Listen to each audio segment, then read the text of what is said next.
All right, I have Faye Clifton from Green&Blue with me today to tell us about their new green infrastructure, which is their bee block. So we're really excited to hear a bit more about it, but we thought we'd start off with you just telling us a bit about what a bee block is and where their idea came from. Yeah, absolutely. I mean, as a company at Green&Blue, we are on a mission to make homes havens for wildlife. So all of our products are created with that intention, whether they be bird feeders that go in the garden to feed the birds, or our integrated nesting products, which are things like the bee brick, swift blocks, bat blocks. But the bee brick is the product that's been gaining a lot of press attention recently because it's made its way into some planning regulations. Yeah. And because it's a product that we designed and we invented, they're kind of, it's a new innovation. So I think it's people's imagination. And basically, it's a brick, as the name suggests, but it's created as a habitat for nesting solitary bees. And it's inspired by the way our range is all about kind of looking at the issues that wildlife face and trying to support those problems with design. So looking at the way over hundreds of years solitary bees have nested in crumbling brick and mortar work, and also natural habitats like hedgerows, bamboo, reeds in gardens, things like that. And that's obviously all habitat that we're losing at quite a massive rate as we tend gardens more neatly and we build houses with less imperfections. So bee brick's designed to kind of create that space. So if you picture a house being built and it being a complete solid wall, zero habitat, what the bee brick does is put cavities into that wall, and that's the kind of space that nesting, cavity nesting solitary bee species like red mason bees and leafcutter bees will be looking for. Do you want me to tell you about what they actually do in there? Yeah, no, that'd be great. I don't actually know what a nesting bee does within their nest, so that'd be really useful. Well, there you go. So as I said, it's the kind of space they're looking for. And what they'll do, our solitary bees, species like red masons, will emerge in the spring. So any time from now, really, as it starts to warm up. And then looking, as I said, for nesting spots, what they'll do is once they find a cavity, they'll go in, they'll lay their egg in there, and they'll provision that with nectar and pollen. And then they'll partition that egg off with chewed mud or chewed leaf, depending on the species. Okay. They'll basically repeat that process 6 or 7 times down the cavity. They'll plug it at the front, so you'll know it's a full nest when it's got a sort of chewed plug on the front there. And as I said, the kind of nesting material tells you which bee it is. And they might use 2 or 3 different cavities, and then they're done. It's a kind of very short but very busy life cycle. They then die. The bees stay in there kind of by Christmas time. They're kind of fully grown bees, but they emerge once it warms up again, and the whole thing happens again, basically. Okay, so that's really interesting, and you touched on it just then. So it's been built into legislation, and that's what I've said is like it's been in Brighton Hove Council that they've said they've included it in. Do you see that being included in other councils as well? Yeah, it's actually in planning policy here in Cornwall, which is where we're based, and also Dorset Council, I believe. And I know the councillor in Brighton has had over 100 queries from various councillors kind of looking to replicate what he's done. And as you kind of see the threat all of our biodiversity is under and the rate we're losing species, it kind of feels like it's only going to become more and more of a policy within building that habitat's provided for bees, for swifts, for bats.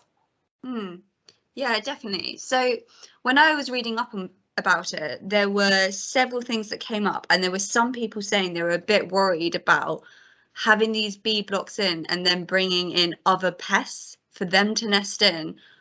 What have you kind of said? Is there any research you've done around it that the bee blocks you created are just for bees and only bees will want to nest in there, or is there issue that other insects can come in and nest in it? I mean, I think we would never say issue. To us, it's biodiversity. And hundreds of years, there's these kind of layers of different species that kind of rely on each other. So you get solitary wasps might use them, and actually they're not aggressive. They're also really good pollinators. so great to encourage. You might find spiders in there, you might find snails in there, you might find lice in there. Again, from our point of view, those are all species, and they're all part of our richer biodiversity. So we kind of feel like everything, you know, yes, it's a bee brick, but it's nature, and nature doesn't say, oh, I can't go in there. I'm a solitary bee. You know, it is biodiversity. Species rely on each other. Yeah, massively. That's a very human way to think about it, isn't it? Not a nature way. This is a bee block and only for bees, but no, actually nature is like, this is a place to live and thrive. So that, you know, that's a really interesting way to look at it. I like that. So we kind of already covered how you think bee blocks will boost biodiversity in urban areas.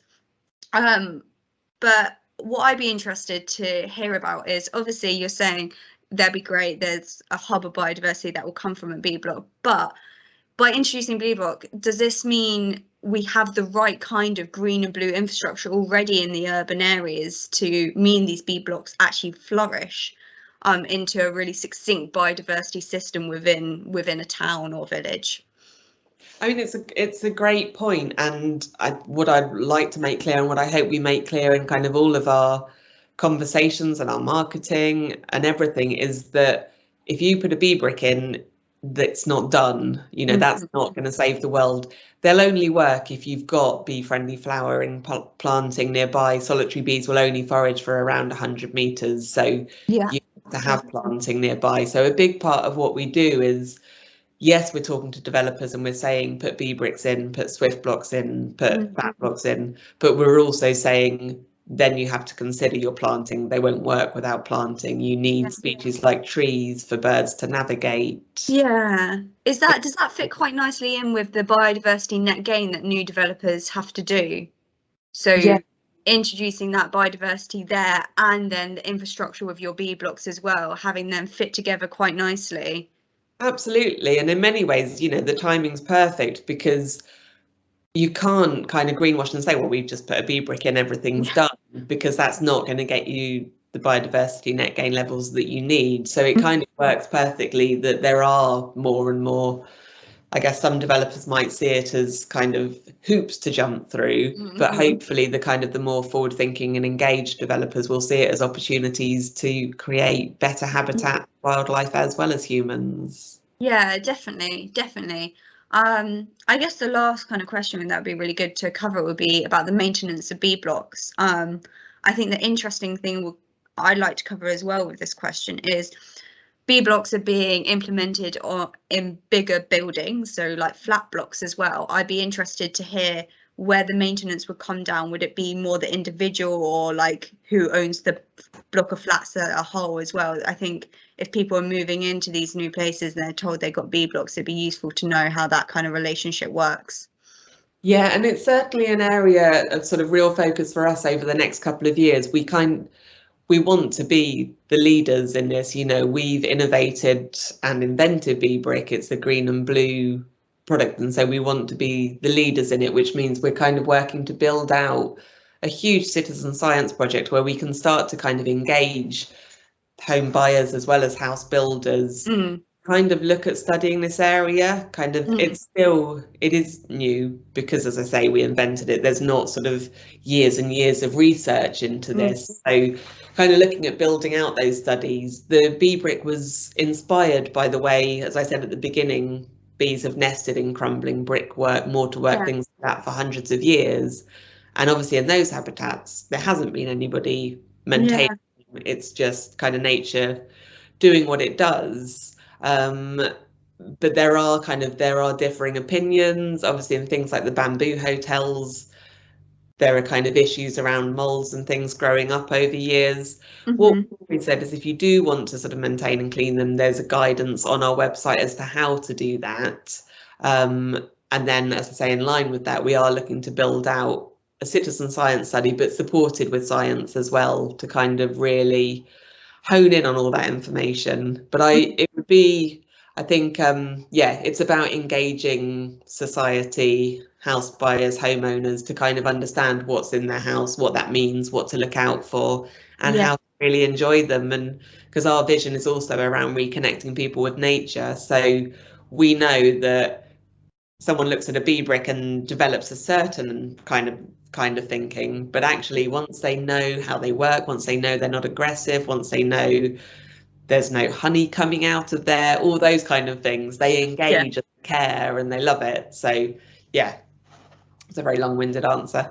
No, that's really good. That's been really useful. I mean, you've covered all my questions, and I think it is really good to look at bee blocks and green infrastructure in a non-human way and in a wild way. I think that's what I've really taken away from this, is not trying to fit things into blocks like we like to do as humans, but actually just allow wild things to be wild.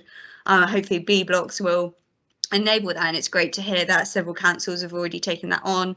I know a lot of our members will find it interesting because they'll be working within those areas and wanting to understand why they're being asked to include them, so I'm sure this will help them. So but yeah, that was brilliant. Thank you, Faye. I found it really useful.